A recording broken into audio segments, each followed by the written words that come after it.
Assalamualaikum warahmatullahi wabarakatuh. Welcome to Tari Setya English channel. Today's lesson, I'm going to talk about expression of suggestions. In this video, including about asking, giving suggestion, and how to accept, revise, and decline suggestions. And let's hear. And take a look on these illustrations. This is a short dialogue between Karin and Jamie. Jamie said that Karin, has the result of the last English test has been announced by Mrs. Jamie?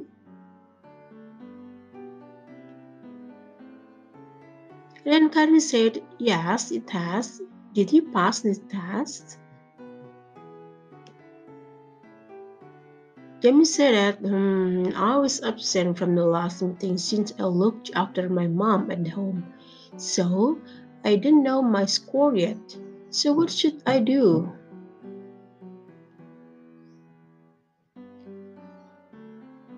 You should see Miss Jani to check your score, said Karin. And then take a look for the next short dialogue illustrations. That is between Tom and Bobby.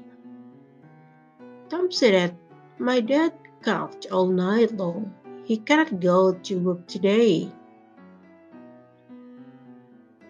And then his friend said that he had better go to the doctor, and I hope that will be get soon. Well, based on the two short dialogue, we know that we learn about suggestions. So, what is suggestions?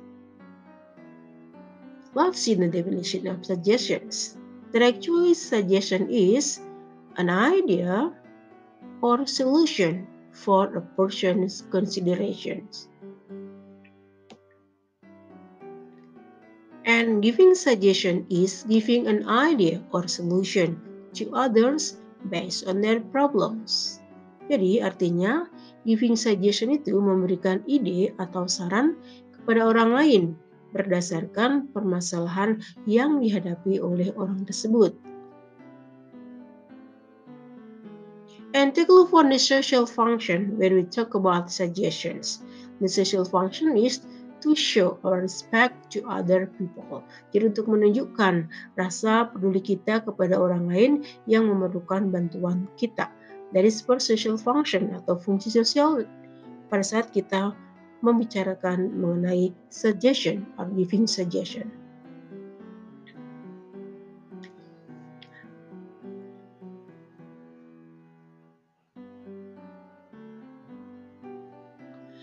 And then, asking for suggestion, we have several statements or several sentences that we usually use in asking suggestion. Jadi kita ada beberapa kalimat yang biasanya kita pergunakan untuk asking for suggestion, menanyakan suggestion. An example is, do you have any advice? Do you have any suggestions? What do you suggest? And what should I do? What do you think I should do? And what would you recommend? That is for asking suggestion that we usually use these sentences when we ask for suggestion to other people. Jadi kalimat ini yang biasanya kita pergunakan pada saat kita meminta saran, meminta suggestion, meminta advice atau meminta nasihat dari ke orang lain. And when we ask for suggestion, someone else will give our response. That is for accepting suggestion. Jadi pada saat kita menanyakan atau meminta suatu saran, orang lain akan memberikan respon. Responnya itu ada dua ya, accepting suggestion and declining. That is for accepting suggestion. Jadi kalau kita menerima saran orang lain, jadi kita memberikan responnya dengan thank you for your advice or suggestion. What is a good idea? What is a great idea? That might be worth to try. This is just what I need. I will do that, thanks. Okay, I will try it. It sounds good. Yes, I love to. That is some response that we usually use when someone accepts our suggestions. And then how about when we refuse suggestion? Bagaimana kalau kita memberikan respon kalau kita menolak suggestion tersebut? There are some ways to refuse or to reject. The first one is, I don't think that is a good idea.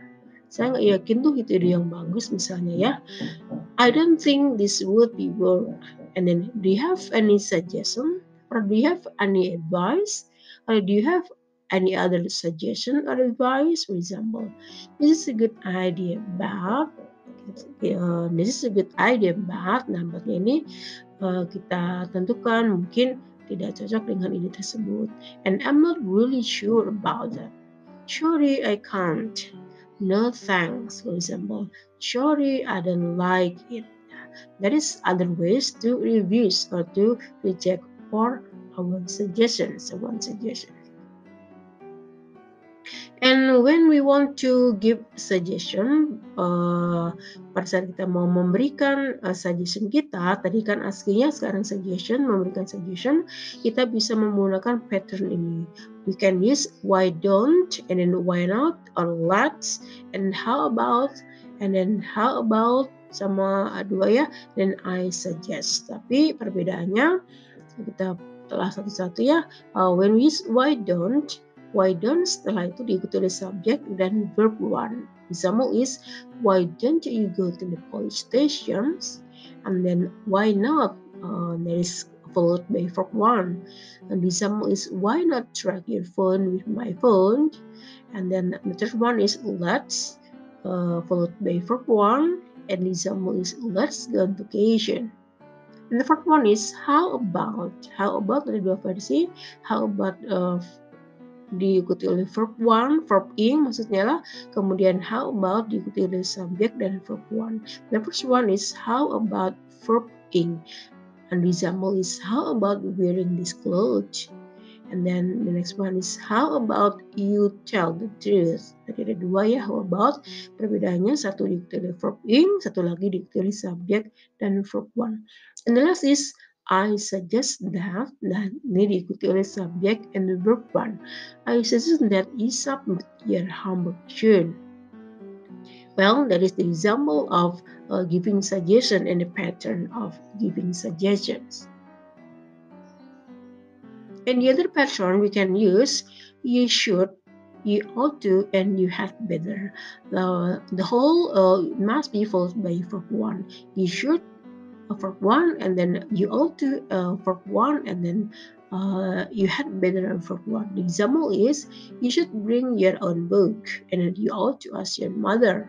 You had better go to the doctor, or you had better go to the hospital. That is for giving our suggestion to other people.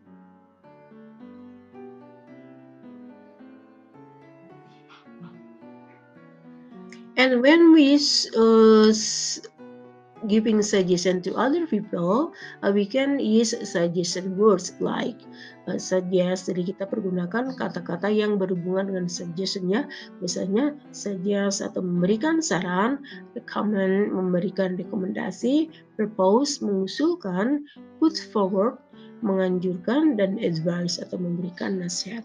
So this word can be used to suggest, to giving suggestion to other people. Well, that is my lesson today, and I hope this explanation can help you to understand the material about suggestion. Thank you for watching and have a nice day.